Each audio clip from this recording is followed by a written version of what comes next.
নামাজকে বানাও নিজের সাথী, তবেই নামাজ হবে জান্নাতের চাবিকাঠি।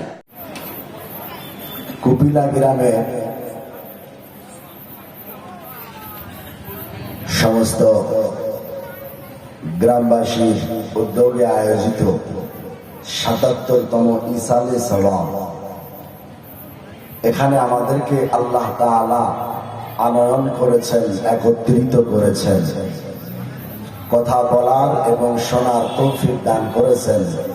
আমার বাবাজিরা, ভাইয়েরা যারা উপস্থিত হয়েছেন, আপনারা একটু আমার সাথে সাথে একটু আপনারা জবানটা খুলে কথা বলার চেষ্টা করবেন। আমরা খুশি না বেজার?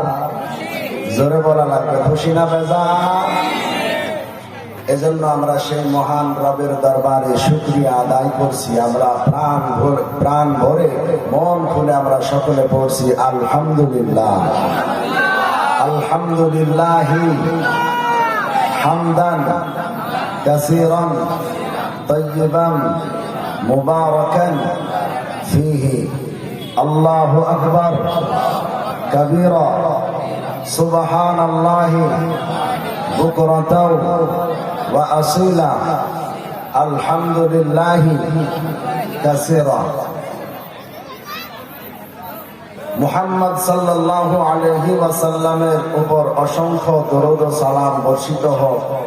আমরা অন্তরের অন্তরস্থল থেকে আমরা পড়ছি আল্লাহুম্মা আমিন। আমার সম্মানিত আজকের এই ইসালে সওয়াবের নির্ধারিত সভাপতি সাহেব এবং আজকের প্রধান অতিথি আমাদের হুজুর কেবলা এসেছেন, আমন্ত্রিত বিজ্ঞাপিত অবিজ্ঞাপিত মুআজ্জাজ উলামায়ে দ্বীন, আমার সামনে বসে থাকা ছোট বড় ভাই আব্বাজান, পর্দার আড়ালে অবস্থানরতা আম্মা জানেরা ও বোনেরা, সকলকে আমার আন্তরিক শুভেচ্ছা, অভিনন্দন, ভালোবাসা জানিয়ে আপনাদের সামনে আমার আল্লাহ তাআলার মহাগ্রন্থ আল কোরআন থেকে এক টুকরা আয়াত পড়েছি এবং রাসূল আকরাম সাল্লাল্লাহু আলাইহি ওয়াসাল্লামের অসংখ্য হাদিস থেকে ছোট্ট একটা হাদিস পড়েছি। আল্লাহ তাবারক ওয়া তাআলা যদি ইচ্ছা করেন, আমরা এরই সারমর্মে কিছু আলোচনা বলার এবং শোনার চেষ্টা করব। সকলে বলি ইনশাআল্লাহ। আল্লাহ তাবারক ওয়া তাআলা আমাদেরকে এই কথার উপরে কবুল করুন। সকলে পড়ি আল্লাহুম্মা আমিন। আমার ভাইয়েরা, বন্ধুরা, আজকের এই ইসালে সওয়াব থেকে আপনাদেরকে আমি একটা বার্তা সর্ব সমাজকে আমি দিতে চাই, যার কারণে একটা আয়াত আপনাদের সামনে আমি পড়েছি। আমার ভাইয়েরা, বন্ধুরা, আজকে দুনিয়ার বুকে মানুষ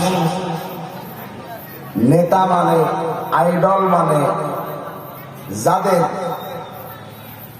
কোনো অস্তিত্ব নাই, যাদের কোনো দাম নাই, যাদের কোনো গ্রহণযোগ্যতা নাই, শুধু সামান্য ইজ্জত বিক্রি করে কিছু টাকা ইনকাম করে তারা বিশাল আকার ধারণ করেছে। আমার মুসলমান সমাজের ছেলেরা তাদেরকে আইডল ভাবে, তাদেরকে আইডল মনে করে। ও যুবক ভাইয়েরা, আমার বাবাজিরা, কুপিলা গ্রামের মানুষেরা, আপনাদেরকে যার কারণে একটা মেসেজ আমি দিতে চাই। আমার আল্লাহ তাআলা কোরআনে কারীমের মধ্যে আসেন। ও ভাইয়েরা, আপনারা আমরা মনে করি কোরআন শুধু কুলখানি করার জন্য, কোরআন শুধু খতম পড়ার জন্য, কোরআন শুধু নামাজে তেলাওয়াত করার জন্য না। কোরআন আল্লাহ শুধু এই জন্য দেয় নাই। আমার আল্লাহ তাবারক ওয়া তাআলা এই যে কোরআন মাজিদটা আছে, এই কোরআন মাজিদ আমার আল্লাহ তাআলা মানুষের জীবন বিধান হিসাবে দিয়েছেন। জোরে বলা যাবে না সুবহানাল্লাহ? জীবন বিধান হিসাবে দিয়েছে। ও ভাইরা, কোরআনের ভারিত্ব জানেন? কোরআনের ভারিত্ব, পৃথিবীতে এমন কোন কিতাব নাই সেই কিতাব কোরআনের ধারে কাছে ভিড়তে পারবে, পৌঁছতে পারবে। ও ভাইরা, নাই নাই নাই। আল্লাহ তাবারক ওয়া তাআলা কোরআন পাকের মধ্যে কি বলছেন দেখেন। আগে আপনাদেরকে কোরআনের গুরুত্বটাকে বুঝিয়ে দিই, তারপরে কোরআন থেকে কিছু কথা বলবো। আমার ভাইরা, আমার বন্ধু বান্ধবীর মনোযোগ দিবেন। আল্লাহ সুবহানাহু ওয়া তাআলা কোরআনে কারীমের মধ্যে সূরা হাসর খুলেন, কোরআন স্টাডি করেন, কোরআন পড়েন, দেখেন একখানা আয়াত পাবেন আপনি।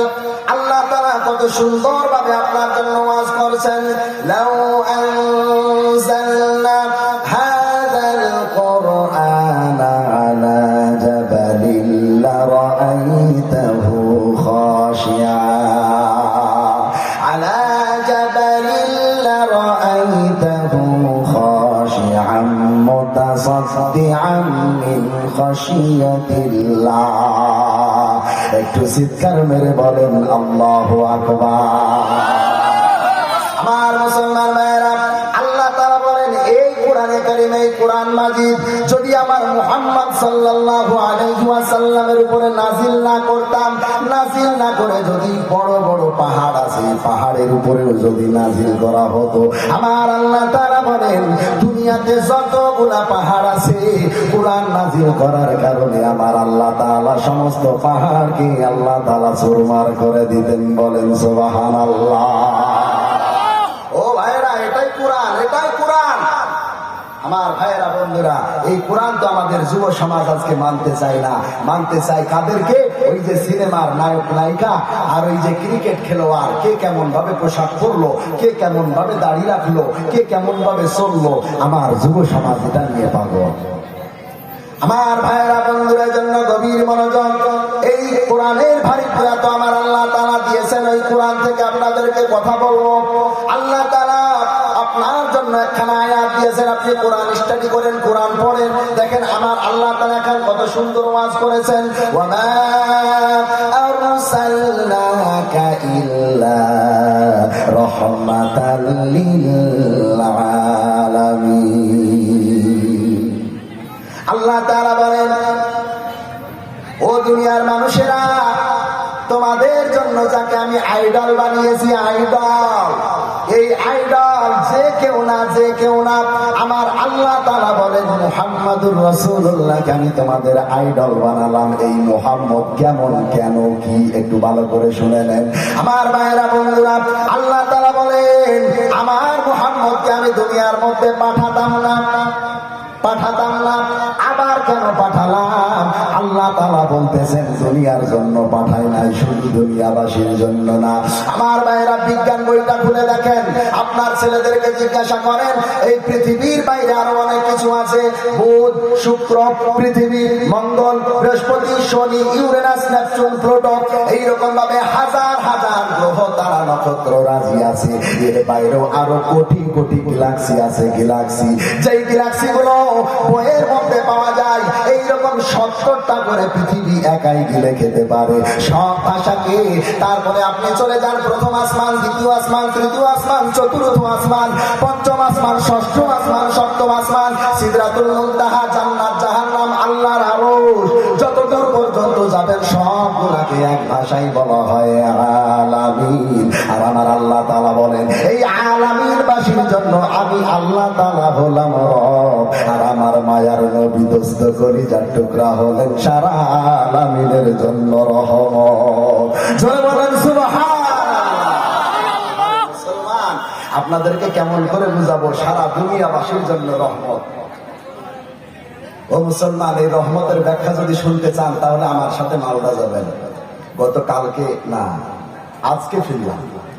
আজকে ফিরলাম 5 তারিখ থেকে 12 তারিখ পর্যন্ত এইরকম এক মঞ্চে, এক স্টেজে আমার নবীর দাম শোনাইতে গিয়া, আমার নবীর দাম শোনাইতে 8টা রাত্রি এক স্টেজে পার করে দিলাম। ভাই গো, ও মুসলমান, তোমার নবীর দাম শোনাবো, তোমার নবী যে সারা আলামিন বাসীর জন্য রহমত। ও ভাইয়েরা, আসুন সামনে বাড়ি।